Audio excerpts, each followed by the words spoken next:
Welcome, everybody, to LA Not So Confidential. This is Dr. Scott. I'm here with Dr. Shiloh. Hello, Dr. Shiloh. Hello, Dr. Scott. Hi, everyone. Welcome back. It's July, so start planning for a number of true crime and podcast events in late summer and fall. True Crime Podcast Festival will be in Dallas, August 26th through the 28th. So we're going to be on a panel there with doctors from Women in Crime discussing the Sherry Papini case.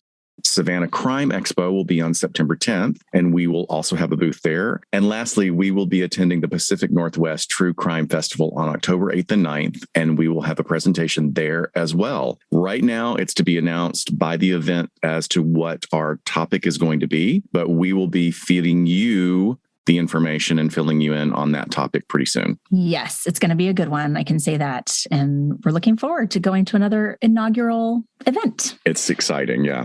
Yes. So before we get started here on our vintage episode this month, in our last forensic psych episode, we discussed what we currently know about school shooters. That was episode 100 for us. And in that episode, we reviewed the history and evolution of these types of mass casualty events in America. And then we covered the latest literature and really what that tells us about prevention strategies. We didn't want to just give you all the doom and gloom. We wanted to give you real information about what can be done about that. And there's a lot. So we hope you go back and listen to episode 100 if you haven't already. Right. Once again, I want to give you props for taking the absolute lead on that particular episode with all of the intense research that it contains. It's a really dense episode. And I would go so far as to encourage people, I never encourage people to proselytize about our podcast, but we both feel very passionate about this subject, that people need to be educated on what the phenomenon actually is, instead of what a lot of disparate media sources tell you that it is or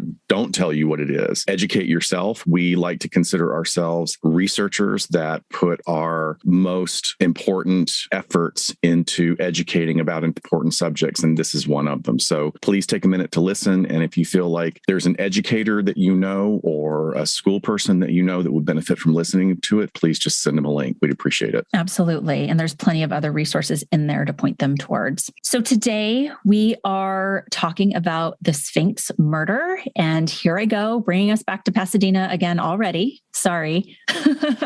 There's a lot in this old town. And Little old lady from Pasadena. It's a great city. It is a great city. Please. But I learned of this unsolved murder while on a Pasadena true crime walking tour that I did with my mom and my sister. And it's actually the oldest and most infamous unsolved murder in Pasadena, which is interesting because you and I had a hard time really finding anything written or done about it, except for the original newspaper articles about it. But yes, it is pretty infamous in the area. And it's also been referred to as like I said, the Sphinx murder or the Don Juan dentist murder. So this is several decades old. However, we are going to have brief mentions of gun violence and, of course, murder, as I've already said that word like a half a dozen times already. But as we go down this road of history, Dr. Scott, why don't you just start off with giving us an idea of who our very unlucky victim was? Yes. Thank you for that intro. I guess I would add to it that, as you said, we did have like a slim amount of information on this very mysterious crime. So we're going to tell you up front that we're going to do some conjecture about what might be going on. And so don't take it as fact. I'm just going to talk about some cultural events and other influences in society at the time and give some possibilities of what might been at play, but we'll get to those later in the episode. So let me introduce you to Dr. Leonard Seaver. Dr. Leonard Seaver was between 40 and 44 years old, depending on the reporting source. He was a tall, slender, dark-complected bachelor in the Pasadena area in the early 1930s. Dr. Seaver was born in Russia in 1890, and his parents moved him to the U.S. when he was 16. He became a naturalized citizen in 1916 and was attending University of Michigan at that time.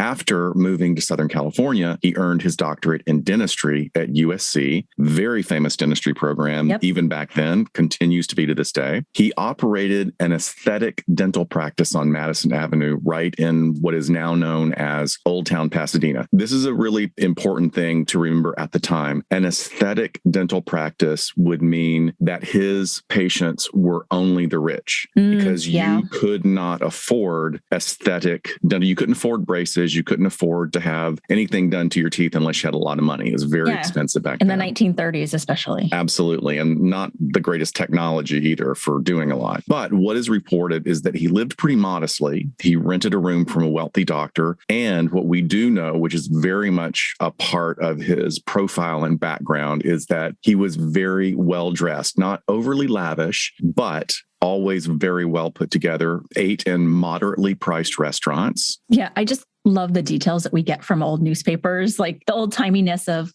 let's tell you where he used to eat. Right. Well, it's almost like, I mean, in a way, it's kind of like our 24-hour news cycle today of where we've just got to put every bit of information that we possibly have. It's like she drove a beat up brown Dodge Dart that she inherited from her sister-in-law's orthopedic surgeon or whatever, But I love it because it's like, it gives such depth, but also, when you can't find a lot else out there, we're like, oh, okay. We got to put some filler in here. Right. So listen to this. The Santa Cruz Evening News printed at the time, and this is a quote. He had feminine tastes without being effeminate. He would attend women's club meetings and women's teas and women's social functions, sometimes as the only male among them. He loved fine paintings, jewels, even old lace, and feminine trinkets. Newspapers described him as the darling of Pasadena, Hollywood, Beverly Hills, and Los Angeles, and also that scores of beautiful women found romantic appeal in his intense Slavic temperament. Additionally, a number of society women had regarded him as a brilliant conversationalist and a cosmopolite. Cosmopolite? I don't know. That's the term they use. I guess, like for cosmopolitan, right? Right. So, of course, all of these, wonderful terms really only led to more emphasis on the jealous lover theories after his death occurred. And at his residence, he kept a trunk of not only the love letters from various women, but carbon copies of his replies to them. Isn't that wild? That detail is just, I don't know. I think it's so interesting that we have that information, but also he's not that hot. If you look at pictures of him and just this picture of him being the darling and this ladies' man of all these sort of rich, high profile areas of Los Angeles at the time. I mean, he better have been one charming motherfucker with the way he wrote letters, because I think that's a really good point, is that I think that his charm had a lot to do with it. And here, if we had a visual, I'd be doing a red blinking light right now for conjecture is maybe he was a little bit of a con, oh yeah, true. Right. So he may not have all the physical attributes of the most handsome or sexy guy around, but he's got all these other ways that he's able to insert himself into society. And clearly he has the education and the ability to support himself through these other means as well. So the doctor that he rented the room from was named Dr. Francis Weston. He reported that Seaver had served in the army during the war, which would have been World War I, and was shell-shocked after seeing combat in France, and that he was very triggered by the sight of firearms. Yeah. So at this time, the term shell shock is what they used when they started seeing what we know now as post-traumatic stress with men who were involved in these combat missions and traumatic incidents during the war. I remember doing one of my very first papers in undergrad on PTSD and really looking into this term of shell shock. And that's just the terminology that they came up with, because these men would be on the battlefields just glazed over, totally numb. It just not ever seeing anything like this before in their lives. And when people came home from the war, if they were fortunate enough to survive, there were still these residual symptoms of post-traumatic stress, but we didn't have that terminology or criteria for that yet. And there was just a very, very limited understanding of what that was. But the doctor here that he lived with obviously had enough understanding as an MD to kind of be able to name it at least. And I think it's very interesting that, he said that he was even triggered by the sight of firearms because the way in which he ends up meeting his fate. There's some really staggeringly significant photos from not only the Civil War, but also World War I of men before they went into the service and after they had literally been in trenches. Yeah.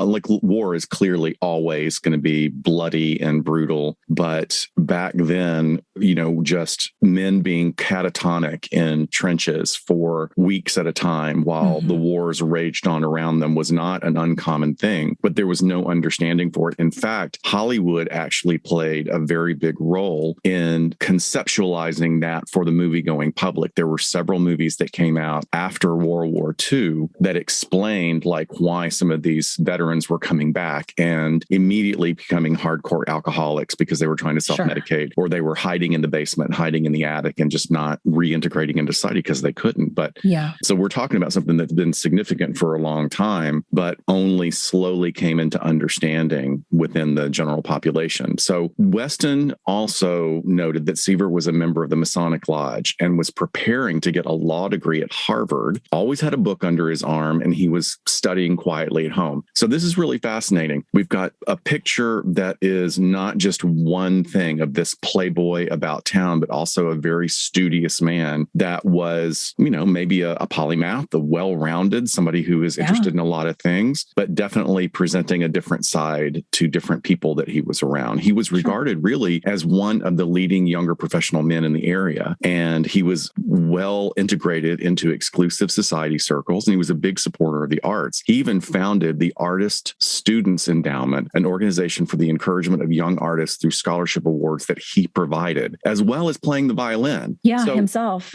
Talk about well-rounded. Yeah.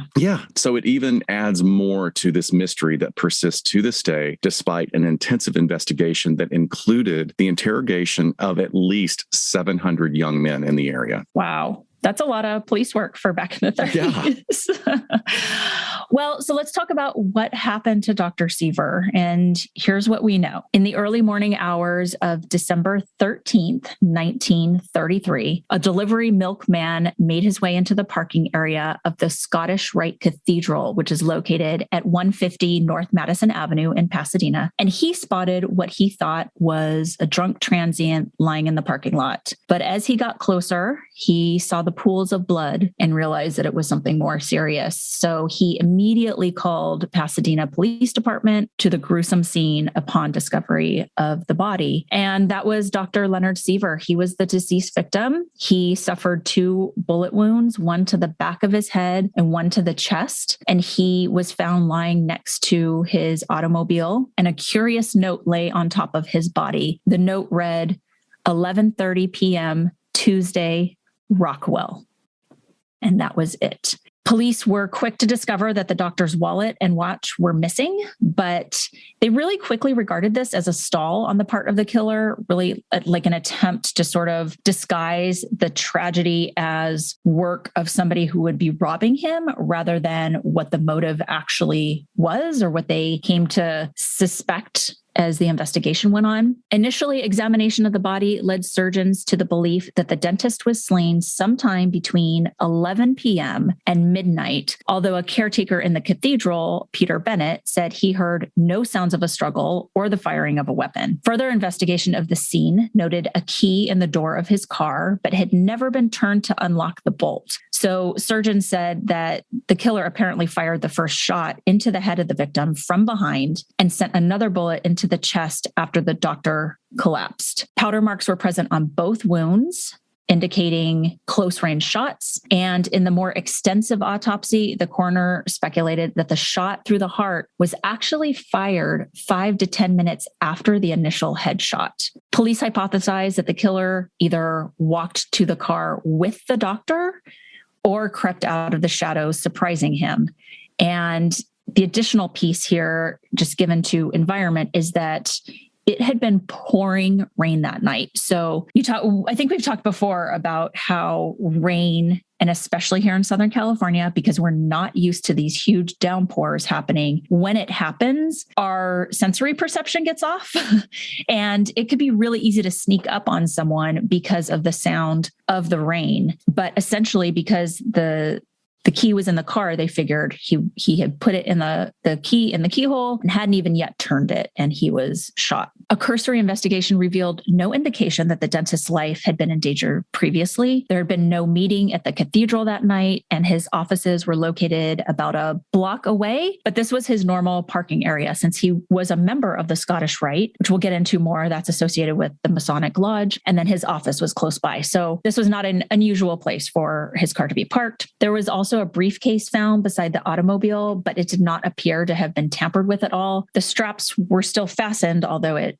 wasn't locked. And there was no trace of a weapon at the scene. Additionally, he wasn't dressed to go out to a social affair, but wearing sort of his daily brown suit that he would wear to the office. However, eventually 3 people would come forward and claim to have heard the gunshots. And forensics and ballistics determined that the weapon had been a .32 caliber Ivor Johnson revolver. Okay. That's some interesting police work for that time, right? Yeah, absolutely. Right. So there's some pretty good records, I guess, because of the nature of this crime. They published more about what they did have. They had no other clues. So let's just throw everything out there. And then here we are almost 100 years later, or we are 100 years later being able to take from it. They even provide us with a timeline. And this is the way it goes. At 5 p.m. on December 12th, the doctor was still at the office and had spoken with an Ida Herbst by phone, confirming his attendance at a dinner at her home later that night. He left his office at 6 p.m. and was supposed to pick up a Mrs. Cook at 7:15 to escort her to the dinner. He never showed to pick her up, nor did he show up at the dinner at Mrs. Herbst. So weirdly, the witnesses that heard gunshots reported that it had happened around 7 p.m. So where was he for an hour? And then at 3:30 a.m., the caretaker of the Scottish Rite Temple,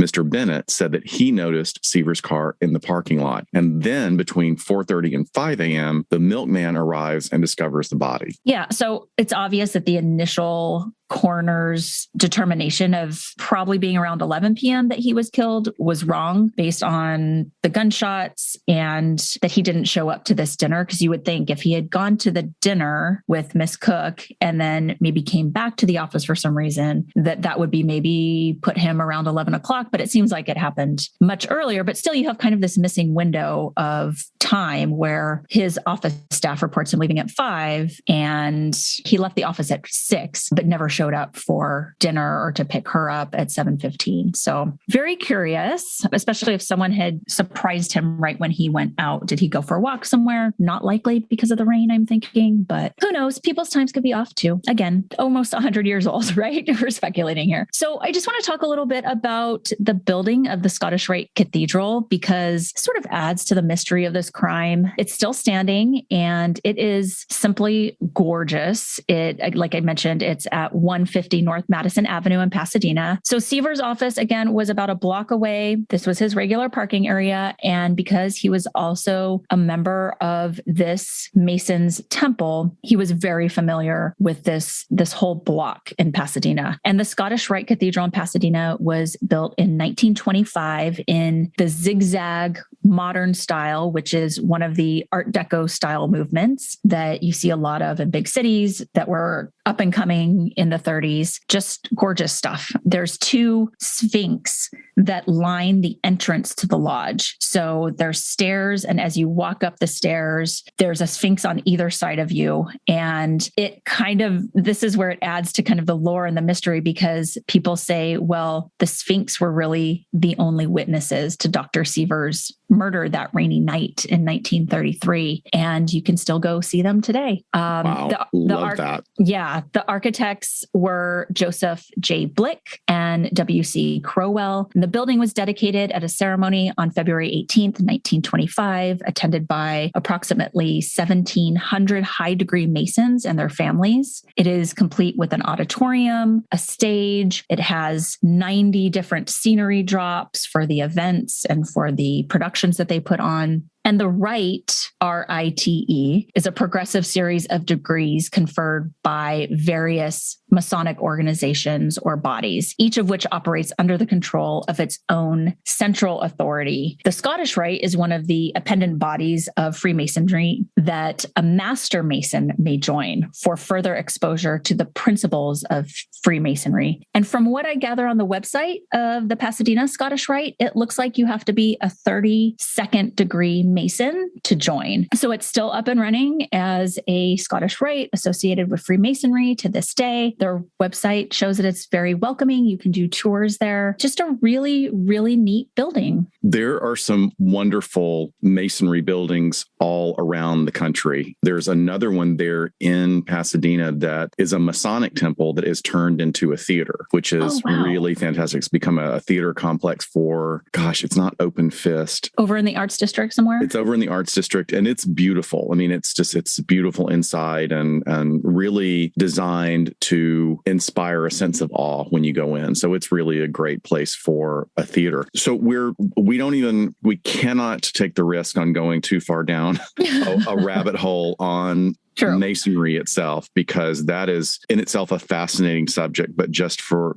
those of you that might not even be acquainted at all, the Freemasons or Masonry is an exclusive organization. There's always been a lot of mystery around the Freemasons, but really, what are they about? So in essence, the Freemasons are the oldest fraternal organization in the world, with origins going all the way back to the Middle Ages in Europe, as a guild or sort of a union of builders that included membership of those who exhibited the highest level of mastery in architecture and stoneworking. And that was really important in the Middle Ages because the Catholic Church was building cathedrals everywhere. So you have to have people with knowledge of building so that these enormous structures didn't collapse with the only materials they had to build with, which was stone and wood and some metal, but not certainly to the extent that we use metal today. So when the style of the European cathedral buildings started to decline, the Freemasons shifted their focus to philanthropic goals with the mission statement of Freemasons are a social and philanthropic organization meant to make its members lead more virtuous and socially oriented lives. The organization emphasizes core values that include religious tolerance, thirst for knowledge, and sociability, which that sounds like a great combination. And I like that.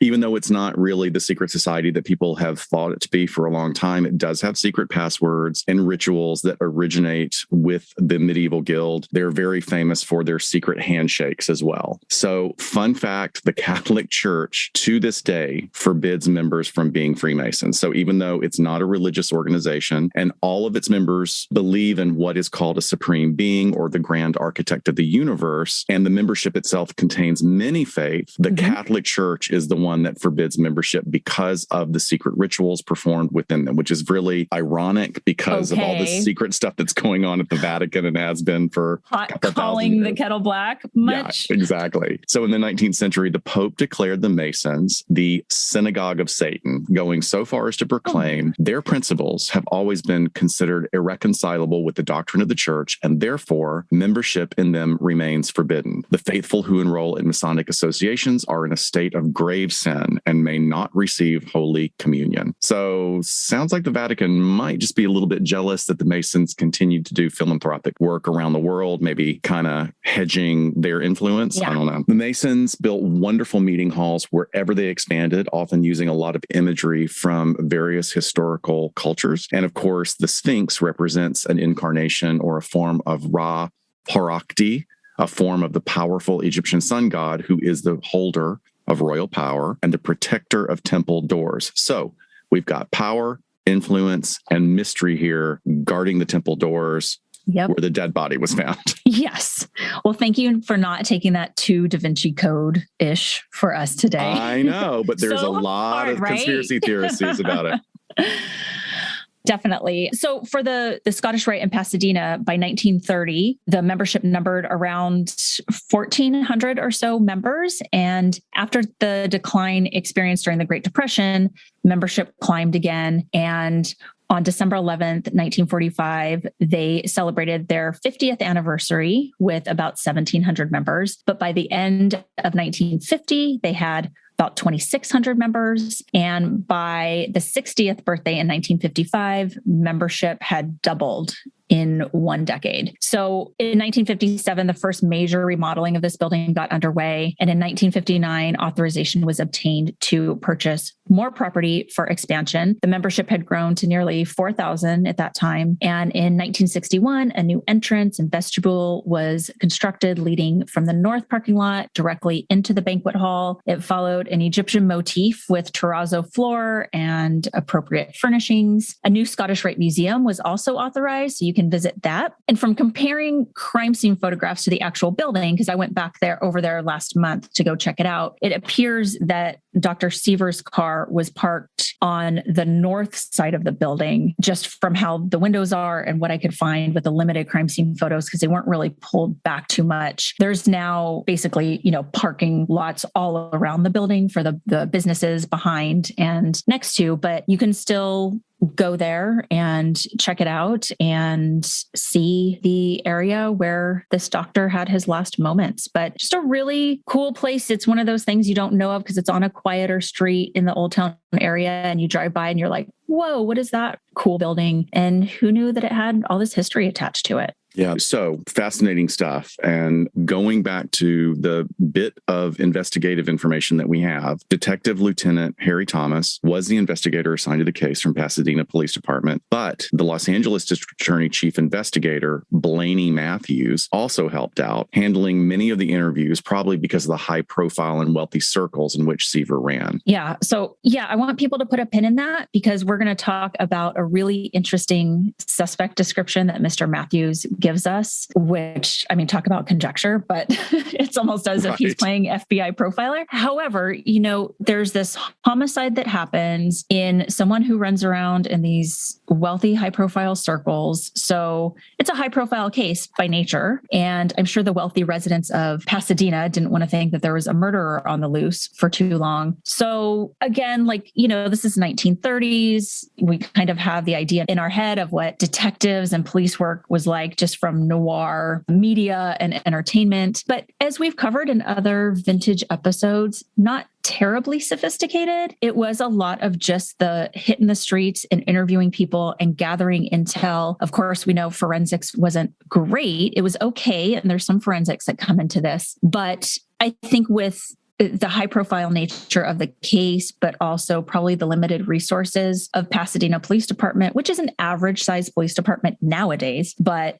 it was probably average size back then, but relative to the size of police departments, they team up with the LA District Attorney's Office, who has their own investigators and can probably put a little bit more funding and resources towards this. So it's just an interesting look at a very early collaboration between these two entities, where the DA's office will hopefully end up prosecuting this crime at some point. But we see that they really wanted to have a hand in that, and maybe getting some pressure from people with money or people in politics to solve this crime. So they end up teaming up with Pasadena PD. Right. Because remember earlier, what you found out that I was able to mention is that he was known not only in Pasadena, but he was the Beverly Hills doctor. He was the Los Angeles dentist to the stars, basically, for the time. So there was another thing that popped up, that there was a quarrel with a mystery woman. Dr. Seaver's nurse reportedly told police that she heard him quarreling with a woman in his office the day of his murder. We don't have any further info,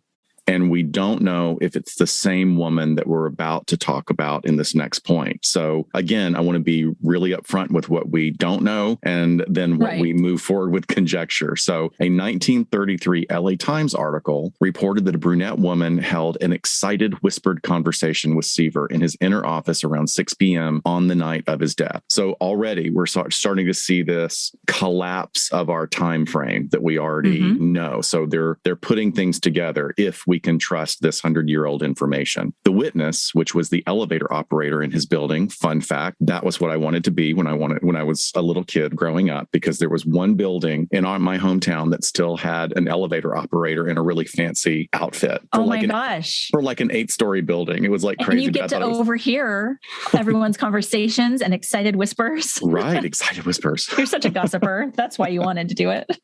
So this clearly non-confidential elevator operator told the police that the woman was dressed very chicly, but she was drenched from the torrential rains that were occurring. And this witness felt that the woman may have been warning Dr. Seaver of danger. So the witness stated that after the woman left, Dr. Seaver hurried out a few minutes later, visibly nervous. In other reports, the mystery woman was also given a name, Dorothy. Yeah. Oh my gosh, you said that just like Wizard of Oz. You said that like Auntie M. Dorothy.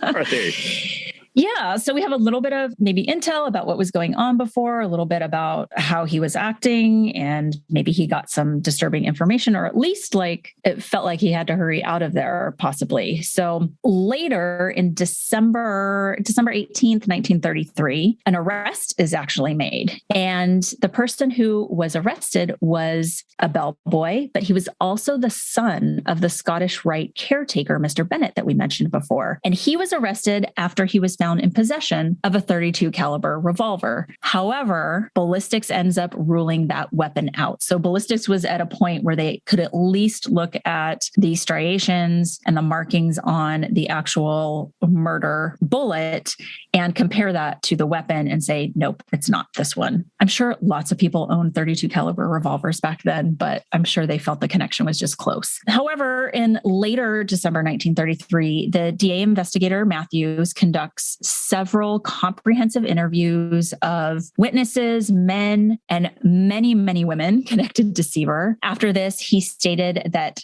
an arrest would be made within 36 hours. He was so sure that the information that he had gathered was actually leading to a suspect. And an article in the Los Angeles Examiner details a curious description of this suspect. I love this. Again, likely obtained, from investigator Matthews. They didn't name him, but it's pretty obvious. And I think it seems to be sort of this attempt at like a psychological or behavioral profile. Right. So here we go. The suspect was described as, quote, Sorry, stop laughing.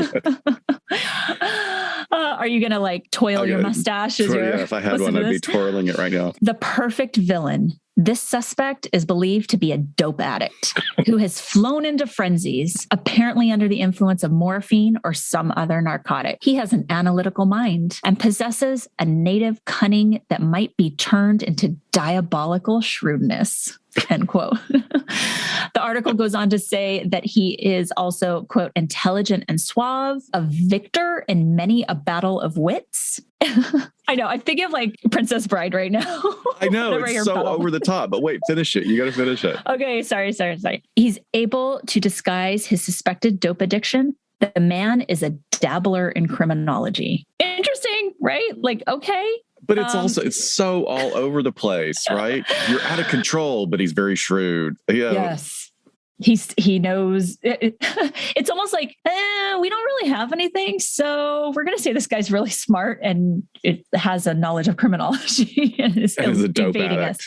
Yeah, I know. The information then goes on to say that the suspect likely became fond of a woman who was connected with Seaver, and they end up sort of running with that as the motivation for this offense. Spoiler alert: no arrest was ever made. So it's interesting because, he makes this big sort of declaration that like he knows who this person is, and then nothing. Like no arrest is made. So, well, I feel like there was probably pressure for him to say something. So he just had to create something. And I mean, it wasn't particularly smart because it doesn't say anything at all, but maybe that's the point. Let me do something that sounds salacious, but is so broad that it can't be committed to anything that will come back on me. Yeah. And you know what these vintage episodes are making me so curious about is to just like go back and research DA investigator Blaney Matthews. Like what other cases did he work on? Right. Like what was kind of his MO? Was he a particularly corrupt person in the city of Los Angeles? It's like opening up all these other things that I'm now super curious about. Exactly. So now you already gave the spoiler alert, which was great. I mean, and adds to the mystery because nobody was ever found, or out of all the suspects, there was never anyone to pin anything on, but it continued to get more complex. There was an extortion note that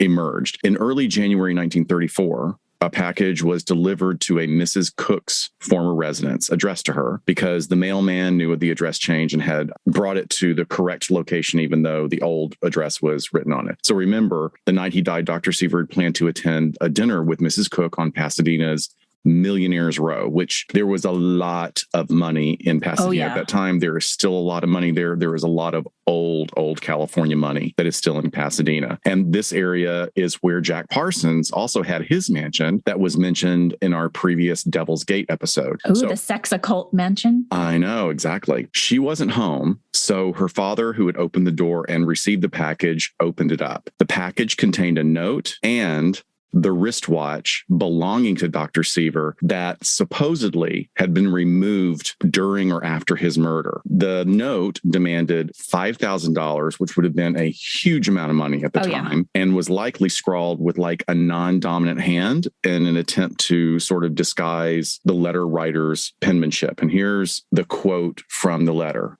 You are in a hot spot. You want to know the real truth? For $5,000, I give complete information. Also, Pistol 32. I think Pistol have finger marks on it. I swear this is truth before Gott. I was in Brookside Park on Wednesday, December 13th, and saw party hide this evidence. Answer 1. A. This is Scott reading this as the person trying to disguise who they are because they're spelling everything wrong. Right. They're spelling everything wrong. I feel like I need the parentheses SIC. I mean, that floating over this entire You're doing great. You're paragraph. doing great. Okay, thanks. So A, Examiner 120, signed Mabel. If you want to deal, I'd be very happy to accommodate you. If not, someone else be glad to pay reward. You know who, if not, police will, and you will be very sorry. Do not tell police if you want to deal. Must be cash. And don't want trouble. $5,000. Okay. We're writing it directly as it was written. So I am not attempting to do an accent or any kind of pidgin. What I'm doing is, so don't write a review. Don't come at me that I'm being racist or anything, because that we're just trying to give you an accurate view of someone clearly trying to extort money. And then another point, probably having, would they have something to do with it? They got the watch. They had the watch, but they're saying, I saw the party hide this evidence in a park. So I feel like it's a person who did it, but they're trying to put some distance between them. Like, I just stumbled upon this evidence. Yeah, okay. Right, whatever. Well, it's really dumb because that's not well thought out at all. I'm sorry. That's my professional opinion. Well, that's really dumb. What an idiot. I know. So there's a lot of grammatical issues here, lots of mistakes, choppy writing. And like we both agreed on, it's got to be an attempt to hide the identity of the writer. The newspaper ad was left and a phone call was set up to follow through with the ransom drop to catch the crook. A person called Mrs. Cook's residence and they had a female police officer answer as her. The man on the other line asked for Francis, but then quickly hung up. The call was traced by police to a public phone in a park. But of course, by the time they arrived, there was nobody there. So following this, failed attempt at making the connection, there was a series of prank notes that were delivered to Mrs. Cook's house following the initial letter with the watch. Yes. Wow. I mean, this is crazy. The watch makes me think it's legit for sure. These other series that came after, because I'm sure, the newspaper printed all of this and people were probably like, oh, I want to get my $5,000 too. I'm sure people came out of the woodwork. Right. Or, was it just,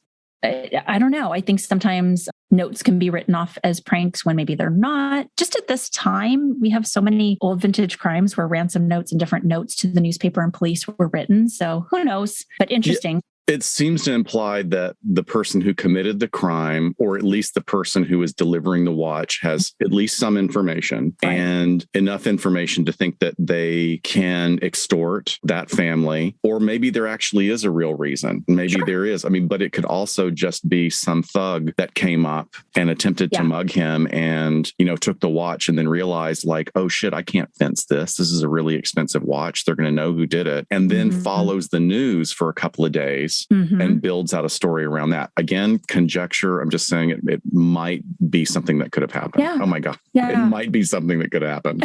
It might be. Coulda, woulda, shoulda. Yeah, there was also a weird thing that happened in April of 1934. So now we're like, almost 6 months after the crime occurring. Another doctor comes forward to claim $8,500 from the Seaver estate. So basically, police end up speculating, why would Seaver had to borrow $8,500 from this doctor? Because, his affairs are getting put in order and whatever's happening with his estate. And then, you can submit like, oh, well, this person owes me a certain amount of money. So the police sort of think of like, oh, could this be a lead as to maybe why he was in financial trouble, or did he have a gambling problem? What is going on? Is there some sort of money here owed that cost him his life? Not necessarily from this doctor, but like, did he owe other people money too? But then the police were like, well, is this even legit? Because he knew wealthier people in his close circle, and this doctor that came forward wasn't a part of that inner circle. So they thought, well, he could have just gone to his friends or Dr. Weston that he lived with if he needed to borrow money, and would have borrowed from someone he was closer to. I think that's total speculation on their part, because maybe you don't want to go to people you're close to if you're really in need of money and you want to keep it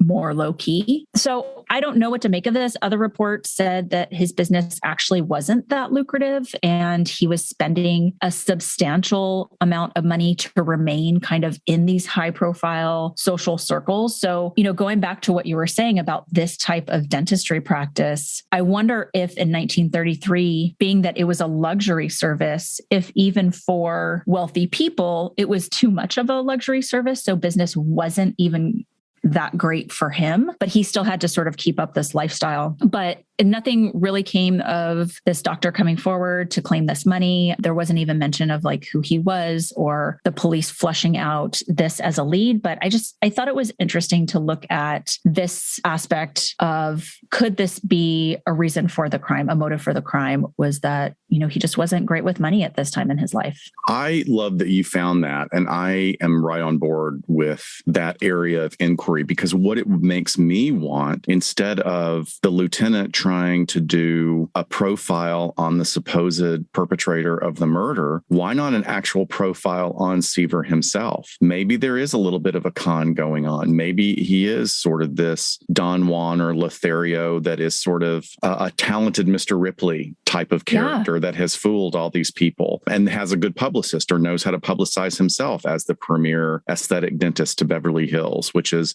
at that time, Beverly Hills would have been a very long way away from Pasadena. Oh, yeah. It would have been considered like almost on the other side. I mean, it literally was on the other side of the city. So feels like a long ways away from me. It actually is from you. Yeah. Today. Yeah, I agree. I don't know how much victimology as we know it today was done back then. Oh, okay. It almost feels as if they kind of, and again, realize, we're kind of garnering our information from these newspapers who are going to print what sells newspapers. And even though we know the relationship between the police and journalists back then was pretty tight, and like journalists would arrive on scenes before police would, and they would share information back and forth, we're still weeding through like the salaciousness of headlines and information. So it feels like he was stamped with this like playboy persona, and that was kind of it. So I think that's interesting that you say like it would have been nice to have a fuller, more well-rounded profile on him just as a person, because like he doesn't have any family if he's from Russia, and he came out to California by himself, and he's living a very moderate life, moderate restaurants, except when he's sort of in the presence of society. Right. So he's managing his money in some ways, maybe because he needs to be able to buy the clothes to fit in with the higher. It's like that Simpsons episode where Marge splurges on a Chanel suit just so she can hang out with with the rich women. Well, and he was getting ready to go to Harvard Law School, so he had to pay for that too. Yeah, interesting. That a very interesting plan there. I mean, that's another, like, you're in Southern California doing dentistry work, but you're going to prepare for a radical career change. I mean, that seems to imply something, but I'm going to leave that because we got more to say. So a murder weapon was discovered, as we talked about, on the night that he was killed. 2 hours before his body was found, a motorist on Western Avenue in Los Angeles saw an object glistening in his headlights on the wet street. Now, Western Avenue in Los Angeles is a long way from Pasadena, by the way. And it runs for a long way. So I don't even know where on Western in Los Angeles this was, but right. But even at its northernmost point, Western is still like a long way away from Pasadena. I mean, Western could also go south all the way to the beach communities. Yep. So, and here we are again, like the Californians talking about streets in Los Angeles and transportation. So it turns out that the weapon was a revolver with 2 exploded rounds. So the driver retrieved the weapon, wasn't yet connecting it to a murder in Pasadena because, of course, why would this person know? And in June 1934, it was handed over to Detective Thomas, who had his ballistic experts look at it. And they say that it's a better match than any of the guns that had previously been looked at. So there's no follow-up articles on this, but that does seem pretty clear that like this gun dropped in the middle of the street and it's pretty close, or it's more close than anything else they have. That seems like a pretty significant thing. It was found 2 hours after the murder, as we know it, probably that good time frame of when it took place. So I mean, ballistics, again, not fantastic back then, but it looked like a good match. And we just don't know really if that ended up being proven in any way because there's no further follow-up. But interesting. So a woman comes forward, just kind of jumping around to another lead here, and says that she was actually engaged to Dr. Seaver. She was a dancer out of San Francisco. Her name was Miss Muriel Evans. And she said that she had met Dr. Seaver in 1926 up in San Francisco. She was performing as a professional dancer there and said that they fell in love. They became engaged, but at some point the engagement was broken off. And she has some very interesting quotes about him and some things that he had told her, whether or not, there wasn't a lot of people that knew about her, but it also makes sense if she was away from the Los Angeles area, that maybe he even kept that a secret if he had his sort of playboy lifestyle going on down here. However, she said, quote, "I always thought he had some fear of someone. And I remember him asking me, 'What would you think if you found me with my head chopped off and lying in a pool of blood?' And she said, I told him jokingly, I would keep on dancing because she just thought it was so ridiculous and what a silly thing to say. But obviously in hindsight, she thought differently. And she went on to say, I remember another time after we had become engaged, he told me he had a, quote, purple past and that he had made an awful mistake in his life. Do you know what purple past means? Well, the use of the term purple, what I'm familiar with from my undergrad lit studies was you talk about purple prose, which is like sort of salacious, dramatic, not really suitable for work, not suitable for polite company, So I've never heard of a purple past. I'm just going to make an assumption. And I even Googled it. I was like, I've never heard of it using the term, but I do know what purple prose is. Like purple prose is like pulp novels of, really steamy noir sex novels and stuff. So I think that's what she's referring to. I find it, not to be disrespectful to the dancer by any means, Muriel. Because you would never do that to another dancer. Never do that to another dancer. We have a code. But it does seem like I would like to know more. I would like to know more about the relationship. Like, who knew that they had ever had a connection? It just seems very convenient. And I wonder if she was somebody that was just trying to sort of elevate her own star by connecting herself with crime. Because as we know from the movie Chicago and the stage play Chicago, which were based on actual events, this is what was going on in the 30s is like the bigger your story, the more attention to it actually could get you off of crimes. So true. I'm just saying that as a point. I'd be very interested to know more about her if there was anything out there. But of course, what good would any good murder investigation be without the 2 cents of a psychic, with a neon sign in their front yard? Papers reported that a fortune teller had told the police that the dentist had been secretly married to an Italian woman who died after a surgery. And further, the fortune teller said that the woman's brother traveled from Italy and killed him. But of course, nothing ever panned out from this lead. Oddly specific for Very a psychic. Specific. Yes. Any mystery Italian men in the area at the time? I don't know. Traveled all the way from Italy to kill him. Okay, well, that's most of our theories and leads that we could find. However, Last but certainly not least, there could be a possible George Hodel connection, as speculated by his son, Steve Hodel, former LAPD homicide detective and friend of the show. As a quick review, George Hodel was a Los Angeles surgeon and venereal disease expert from Los Angeles, who was one of the leading suspects in the Black Dahlia murder for a number of reasons. Extensive surgical experience. And if you remember, Elizabeth Short was bisected, a history of sexual misconduct. He was a close friend with a surrealist artist whose art very much mimicked the ways in which Elizabeth Short's body was posed, as well as the fact that his house was actually wiretapped by the LAPD at the time, catching him talking about the Black Dahlia murder and the death of his secretary, and then him fleeing the country shortly after that. I was going to tell you about Steve's theory as to why he thinks his father may also be responsible for the murder of Dr. Seaver, but why don't we just hear it from him? Let's do that. Sure. Yeah. So basically, it's one of the chapters in the early years books. And there were a number of things that really jumped out at me. Unique crime signatures, MOs to George Hodel. These were basically the fact that, well, number one, he lived in the area. His residence was 5 miles away. He lived in South Pasadena and about 4.6 miles from the actual crime scene. The other thing was, of course, becomes very clear, the obvious motive for the killing appears to be jealousy. Of course, Dr. Seaver was they called him the Don Juan dentist, and he had a lot of girlfriends and was a charming individual, well-known in Pasadena. So apparently had a lot of girlfriends. They seem to document this. Many of my father's crimes, George Hodel's crimes, were based on jealousy. In fact, another one of the 30s crimes that I present is actually a jealousy killing where I believe he killed one of his high school students. Oh, wow. And I make a strong connection on that. And it was she rejected him in high school, and I think that was the motive. So living close by. The other thing was, of course, the nature of the crime itself. We have a young, attractive woman that goes just minutes before he's killed. I think the police pretty much looked at this as she went to warn him. Mm-hmm. Somebody was coming.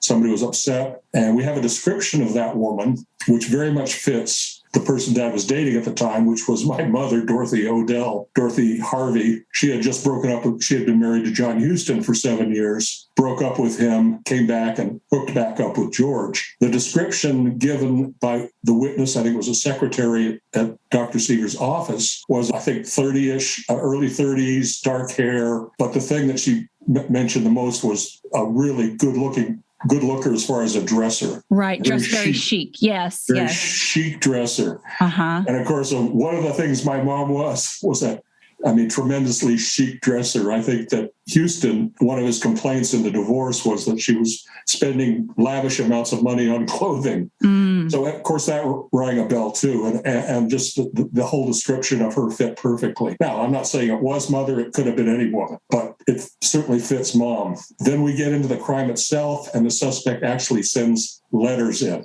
Right. He sends taunting letters. He sent a watch, very unusual. That's a very unusual MO. I had 300 murder cases and never had my suspect send a piece of property to a witness. Or anyway, I believe there's a strong possibility that he mailed it. He also tried to sound like a foreigner, illiterate in the wording in the letter. I think the law enforcement came back and said, no, this is an educated man. They actually printed an article that whoever wrote the letter is feigning ignorance and is actually an educated person. So there was that, which was very unique and unusual. Yeah, the letter was almost difficult to read because of the extreme effort put into the misspellings and the grammar, and it's almost comical. And the voice in it, of course, many of George's other crimes, he sends letters in with the same sounds, as the same voice, basically, as the other letters. He's feigning ignorance and illiteracy and stuff. So there's that.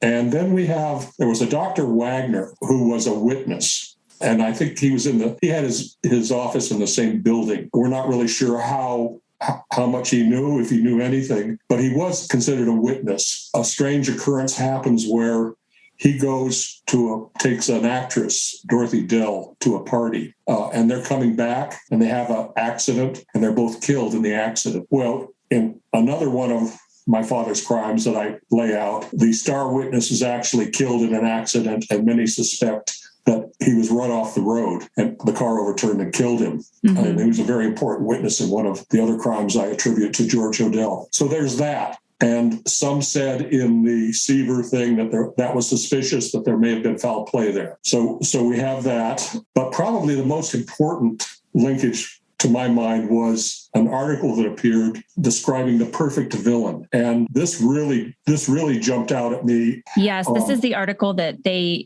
believed that the DA at the time was the source here of putting out this very unique suspect profile. I think the DA was Blaney Matthews, as I recall. This article appeared in the newspaper, and the headline was "Society Friend Potential Villain." And here's just some bullet points I made that jump out at me. It's a perfect description of George Hodel at that time and place. They say in the article, villain had jealous hatred for Seaver, but pretended his friendship. Well, Dr. Seaver was a patron of the arts and music. And of course, Dad was a musical prodigy, and that was 15 years younger than him. Right. And in Pasadena, he was a musical prodigy, and very likely and possible that he was a patron of Dr. Seaver's. That certainly fits. They say the suspect was a dope addict known to fly into frenzies under the influence of narcotics. We know that Dad was involved in narcotics use back then as a young man. They described the suspect as a sharp analytical mind, a native cunning, and diabolical shrewdness. All of those fit with my father's 186 IQ and at Caltech at the age of 15. They say he would have provided himself with a perfect alibi. They describe him as intelligent and suave and the victor in many battles of wits in Pasadena drawing rooms. Dad did debate and involve himself in Pasadena society and in the drawing rooms there. So he was well known for his intelligence and ability to debate. So it sounds like there's a couple of different ways in which just the social circles would have overlapped for these two individuals. Absolutely. That seems to go right along the lines of what you're talking about, jealousy. You know, even if it didn't have anything to do necessarily with the woman, which it likely does, the idea that here's another well-renowned, socially adept individual, and also they're both snazzy dressers, and I'm sure, I mean, we're talking about they're moving in the same circles in a way. There could be some competition, They are, and they go on in the article described him as a dabbler in criminology, said to have become passionately fond of a woman who Seaver was acquainted with, and he was an amateur criminologist. They asked the question, did the amateur criminologist become a ruthless slayer? So all of these things fit George to a T. And it made me suspicious enough to where actually I contacted Pasadena PD cold case unit and said, hey, I'd like to come and present my information to you and have you take a look at it and see what you can find. Because I was quite confident that if they got into the files, they would find George Hodel's name there as this individual. So I called and I went in, and actually I was surprised. I thought I was meeting with the detectives, but I actually met with the chief of police, Chief Sanchez at the time. And I gave him a 22-page summary along with I did a PowerPoint for him, presented it. It took me about an hour to present all the evidence to him. So he says, well, I'll certainly get with my guys and we'll get back to you and let you know. Mainly, I just wanted to find out, was the name George Hodel this individual? And so he got back to me in about 3 weeks or a month and said, well, all the files have disappeared. So funny how that happens so often, right? Yeah, I think he contacted, it would have been with the DA's office more likely. And certainly Pasadena would have had certainly some of the information. So there was nothing in Pasadena. And I don't know if he went to the DA to try and get the information on the name of this society fiend, a potential villain or not. So that was kind of where that was left off. But everything about this case, along with the fact that Dad was an active serial killer before and after this crime, really, I think, puts him high on the list of, there's got to be some way we can find that name of who they're talking about here. They're pretty public about it. So you're of the opinion that the DA had a particular person in mind and was describing the profile of this person, but having the suspect of George Hodel probably at the top of his list. Oh, in fact, the article said they anticipated an arrest. And there's no question they had this individual identified. Yeah. Okay. Got it. Yeah. And so whether it was George Hodel or not, I think it absolutely was, because there's so many, descriptions here that fit perfectly.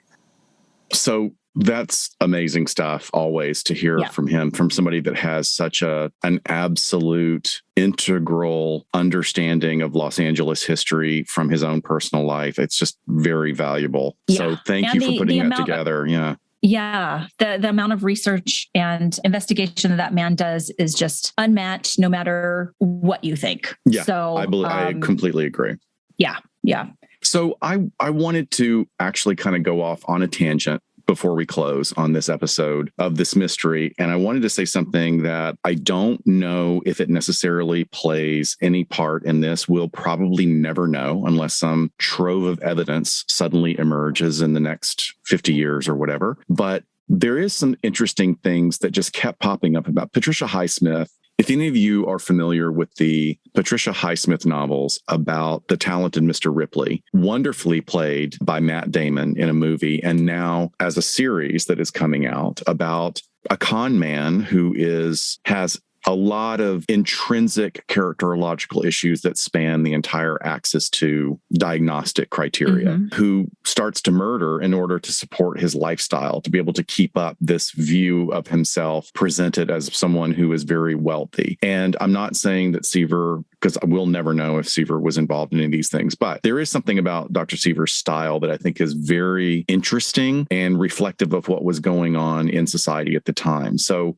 this is a couple of things that come up to my mind about this era. I mean, we took time to describe how Seaver was described by journalists at the time within the context of how men's style has changed. I mean, for a broad example, we have this term coined in the 1990s called metrosexual. So that is a heterosexual male who puts more attention to grooming, styling, clothing, and public presentation than maybe his other male peers. And along with this, at least in American culture, there was more acceptance of the breadth and depth of this understanding of male sexuality that came out during the 1990s. I mean, while there were cultural factors that contributed to this in the 1990s, I'll always give credit to Will and Grace for like making that emerge, where guys are just like, oh, I'm not going to be threatened by this anymore. But I'm also not going to minimize the idea that men's style goes in cycles, and sometimes you can connect those styles to what's going on in the economy. Sure. So on one hand, we have the well-groomed, oiled, buffed, shaved, groomed metrosexual. And then on the other side of the spectrum, we have the lumbersexual with the unruly beard going back to flannel. And it happens over and over again. You can look at 30 years of GQ magazine and it'll show that going through over and over again. So Seaver was described as a playboy, but he was also described as a feat or feminine, with reports from the day not understanding how he could be desired by women. Like they were very kind of skirting the issue very carefully, it seems like, in the newspaper articles. Like, he has effete characteristics, but he's not feminine, but he likes lacy things and jewels, but he's a guy, and he goes to all these women functions. But, you know, we're saying, like, we're screaming he's not gay without saying that he's not gay. Yes, I was just going to say, like, what do you make of that? Do you think they were trying to say, like, is he gay? And is this all a ruse? Or is he the smartest guy in the room and learned how to be in the place where all the women are at? Well, I think either of those could hold weight. And again, it's 100 years old, so we don't know. But the more I got into this, I thought, oh, well, it's interesting, and it's interesting building, and what a mystery. And then I started thinking about it more and more, and like, who was this guy, and what role, what space was he trying to inhabit at this time in the world, at this time in the 1930s in Los Angeles? It's fascinating to me. And what was influential at that time? Right. Like what was influencing his behavior and his behavior? Yes. And that leads me to another tangent. So thank you for that intro, because I think, I'm going to conjecture here, that he would have represented an exotic contrast to the more strict definition of masculinity within the working class. And that's how he was able, even within the rich elements of society at that time, he was able to kind of have a doorway into their salons, into their meetings, into their social events. So starting around the same time, a shift in views of traditional masculinity was happening in American culture, mainly due to one man's career. Raffaello Pier Filibert Guglielmi di Valentina di Antonguola Oh, boy. I know it's a mouthful. Yep. Guess who that was? It was Rudolph Valentino. So after making it to America from Italy at age 18, Rudolph Valentino, as he later became known when he became a star, he faced a number of challenges finding work. And eventually moving west to LA after struggling in bit parts and forgettable movies, his foreign and aristocratic looks eventually won him this breakout role in The Four Horsemen of the Apocalypse in 1921, so a decade before. So now he is wildly known across the world as Rudolph Valentino, the Latin lover. And his celebrity status was completely sealed. For 5 more years, Valentino would be the country's most beloved film star, setting into motion not only a hunger for all things Spanish, even though he was Italian. I know. I'm like, Latin lover. I know. Not.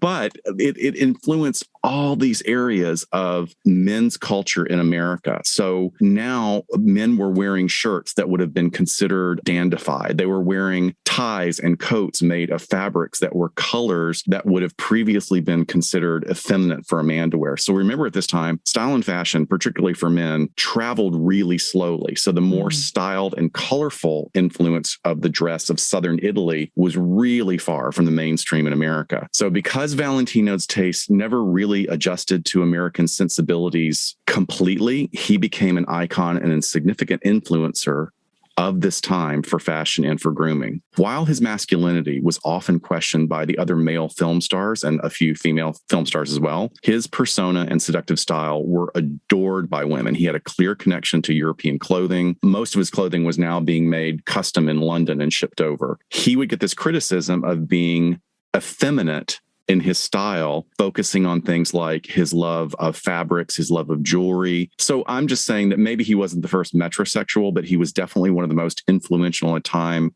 when a challenge to traditional views of Western cultural masculinity had not been challenged in a broad public eye. Well, and I imagine some of the criticisms come from men who are not thrilled that all these women just adore him. And then you get the critiques and they went with, oh, he's effeminate. So maybe the same thing's happening with Seaver, right? He's such a ladies' man. They love him because he's, quote, I hate this term, quote unquote, so exotic, or, he's not from here and he's smart and he loves the arts. And men are insecure about that. So what are they going to say about him? Right. You think of films at the time, we're just coming out of the silent era where so many Westerns were made. So that was really a huge sort of influence on what American masculinity was supposed to look like, which is weird because it means that we're creating an idea of what something is supposed to look like based on what we decide it's going to be versus what it really is. So here he is completely pushing back against that. And, you've got the iconic Gary Cooper, who this gorgeous cowboy of a man. And then you have somebody like Rudolph Valentino that is a completely different view of male beauty. And thank you very much for really focusing on that particular word that I've used a couple of times, exotic, because that can really hold a lot of weight that can be considered pejorative. Oh, totally. And that's not what I'm trying to say in the way that we use it to describe women, because it is very pejorative and minimizing and diminishing of women, especially in today's society, the way it's used. I'm quoting newspapers about how he was viewed as a man at the time. We're talking about Rudolph Valentino. So critics couldn't understand why women literally fainted watching his movies or seeing him in public, because I think it's because he represented a refined and an alien sexuality to women and probably a few men. Oh, yeah. That set him apart from the others, like you were saying. And that, of course, made me remember this thing that I had fallen into another rabbit hole that I just find so fascinating. It's really reminiscent of this research thread that was on Twitter by Dr. Eric Wade, who is a historian. And these quotes are so great. So he had been doing research on Anglo-Saxon history and the influence of the wars between the Anglo-Saxons and the Danes back in the early centuries. So I'm going to quote something. One 13th century chronicle attributed the slaughter of Danes by Anglo-Saxons in 1002 to the former's irresistibility to the latter's spouses. The Danes made themselves too acceptable to English women by their elegant manners and their care of their person. They combed their hair daily according to the custom of their country and took a bath every Saturday and even changed their clothes frequently. And improved. They did what? They did what? And improved the beauty of their bodies with many such trifles, by which means they undermined the chastity of our wives. So basically, as Dr. Wade paraphrases, we had to kill the Vikings because they bathed and they brushed their hair and our wives couldn't resist their sophistication. They used bath bombs. Right, exactly. But Dr. Wade is really funny. And now I'm just obsessed with all his posts. He goes on later to say, I too am a sucker for a man who sometimes changes his clothing. Love it. I love it. That's hilarious. So look, while all of this is humorous, it is interesting to me that this man, Sievers, was so noted for his style and his attention to grooming with commentary on his manner and the way he carried himself. Was he a playboy? Did women see him as a mannered alternative to their regular kind of knuckle-dragging brutish husbands? Or was he a closeted man who met a tragic end at the hand of a petty hustler? I don't know. Or something else having to do with the dancer, having to do with the doctor he borrowed money from, allegedly. I mean, all in all, this is a true mystery. I really appreciate you bringing this up. I had no idea that we were going to be able to dig in the way that we have. And I love that it's ironically named the Sphinx Murders, because it is all too apt about what a Sphinx represents. Mm-hmm. There's a famous quote about this mythological legend of this half-human woman, half-lion that says, the Sphinx murders all the men who cannot solve her riddle. I love that. It gives me goosebumps. It does. And it gives you this image of this body sprawled on the steps in a pool of blood between these two, beautiful but austere, stone-faced sphinxes. I love it. And it gives you a chill. Yeah. You guys didn't know you were going to get a history lesson, a cultural lesson, as well as your murder today, right? As well as a lot of conjecture. Right. Well, that, we have not been shy in saying that part of the fun of doing these vintage episodes is we get to do that a little bit more because we don't have a lot to work with. Scott and I work really hard to find everything that there is. And again, it's less research heavy in the sense of like, what do we know in the here and now today, and leaning more on possibilities, because we're talking about some old stuff here and just some really interesting stuff. So absolutely. And weren't these episodes supposed to be shorter? I mean, this one was supposed to be, but here we did it again. You're right. Awesome. Well, I hope you guys enjoyed, and please look forward to our next episode, which will be going back to a forensic psych topic that we're sure you are going to like. And with that, we'll see you next time on LA Not So Confidential. Bye, guys. Bye, folks. See you next time. Bye-bye. We sincerely thank you for spending some time with us today. LA Not So Confidential is part of the Crawl Space Media Network in partnership with Glassbox Media. Each episode is hosted, produced, and written by Dr. Scott and Dr. Shiloh. Our post-production editing and sweetening magic is handled by the multi-talented Jason Usry of Ear Cult Productions. The LA Not So Confidential theme entitled Cool Vibes Film Noir is composed and performed by the talented Kevin MacLeod. He graciously allows us to use his music via a Creative Commons attribution license. Please check out all of Kevin's amazing work on YouTube. All of the resources for each episode can be found on our website at la-not-so-confidential.com. You can find us on Instagram at LA Not So Podcast, on Twitter at LA Not So Pod, and on Facebook at LA Not So Confidential. Media inquiries and bookings are scheduled at alienistentertainment@gmail.com. Please join us each month on Saturdays at 4 p.m. Pacific Standard Time for a live streaming and very interactive broadcast on Get Vocal entitled Behind the Couch. Stay tuned to all of our social media for our live streaming scheduling announcements. Subscribe to LA Not So Confidential wherever you get your audio so you never miss a new episode. Lastly, we'd be honored if you joined our Patreon at patreon.com/LA Not So Podcast so you can be the first notified about upcoming live events, social gatherings,